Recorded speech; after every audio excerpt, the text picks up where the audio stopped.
ATV, Amani TV DRC. Le secrétaire national chargé de l'entrepreneuriat et l'émergence de la classe moyenne au sein du parti politique Alliance des forces démocratiques du Congo, AFDC en sigle, regrette du fait que le territoire d'Ouvira est en crise de leadership. Le professeur ordinaire M. Stanislas Baleki Ruguduka l'a fait savoir ce mercredi 15 mars 2023 au cours d'un point de presse organisé à l'hôtel Scoba en mairie d'Ouvira. Ce fils du terroir a indiqué que la population doit être en mesure de voir plus loin afin de pouvoir choisir les personnes capables de défendre la cause d'Ouvira. Ça concerne la question de l'actualité politique sur la question de l'enrôlement. Je suis au regret de constater que le territoire d'Ouvira ou la circonscription électorale d'Ouvira est en crise de leadership.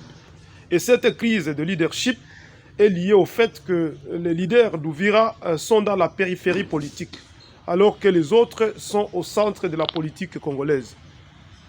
Être dans la périphérie politique, c'est-à-dire que jusqu'à présent, nous n'avons pas de leaders qui participent à la prise de décision.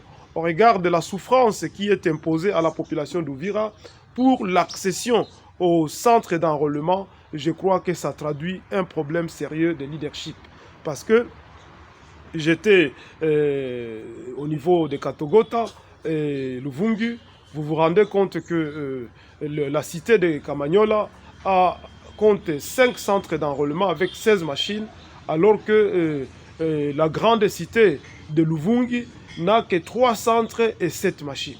Et ça, ce n'est pas du tout normal.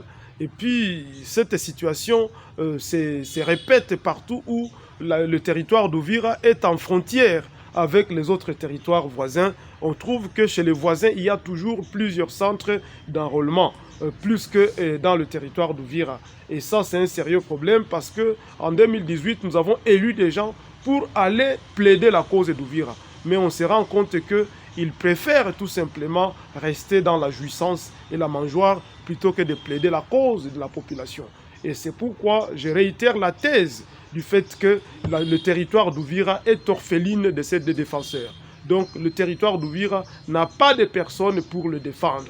Et c'est pour cette raison que nous continuons de dire que la population d'Ouvira doit être en mesure de voir plus loin et de pouvoir choisir des gens capables de s'exprimer, des gens capables de porter la voix d'Ouvira beaucoup plus haut et de ne pas désigner ou choisir les gens parce que tout simplement il est membre de ta famille biologique ou encore il t'a fait plaisir d'une manière ou d'une autre, ou il t'a acheté un peu de pain, ou il t'a donné un peu de haricots et pour ça tu commences à dire que tu vas élire, ou s'il t'a donné un pagne ou un tricot, mais plutôt il faut désigner des gens capables de pouvoir défendre le territoire d'Ouvira. Je ne cesserai jamais de le dire, la ville d'Ouvira, c'était la première ville du Grand Kivu avant. Parce que avant la constitution de la ville de Bukavu, c'est la ville d'Ouvira qui était la ville négrière. C'est-à-dire, avant que les Belges n'arrivent, il y avait les Arabes. Et les Arabes, ils amenaient des esclaves jusqu'à Ouvira, ils les amenaient à Kigoma en Tanzanie, et on les faisait passer par Ujiji jusqu'à Zanzibar, et ils partaient dans d'autres pays. Mais curieusement, Bukavu est venu après Ouvira, et Bukavu a dépassé Ouvira. Et puis, nous avions 3 sous-régions.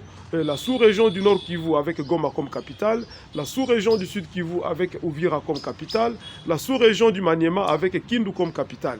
Et dans toutes ces sous-régions, c'est la ville d'Ouvira qui était la plus développée. Mais aujourd'hui, il est curieux et étonnant et malheureux de constater que Ouvira, Goma est venu après, Goma a dépassé Ouvira. Kindu est venu après et Kindu a dépassé Ouvira. Et il faut savoir que le premier développement, c'est d'abord le développement des mentalités. Les infrastructures suivent la mentalité. Et je suis au regret de constater que Ouvira, jusqu'à présent, continue de régresser plutôt que de progresser. Et sur l'absence totale de leadership à Ouvira, je continue de regretter le fait que même quand il y a eu inondation ici à Ouvira, nous avons eu plus de 64 morts officiellement, mais normalement et dans la réalité, il y a eu des centaines de morts lorsqu'il y a eu inondation ici à Uvira. Mais jusqu'à présent, la République démocratique du Congo, notre cher pays, n'a pas pu déclarer un deuil national vis-à-vis de ses compatriotes qui sont décédés ici de suite des inondations. Et jusqu'à présent, nous avons beaucoup de sinistrés qui n'ont bénéficié d'aucun soutien.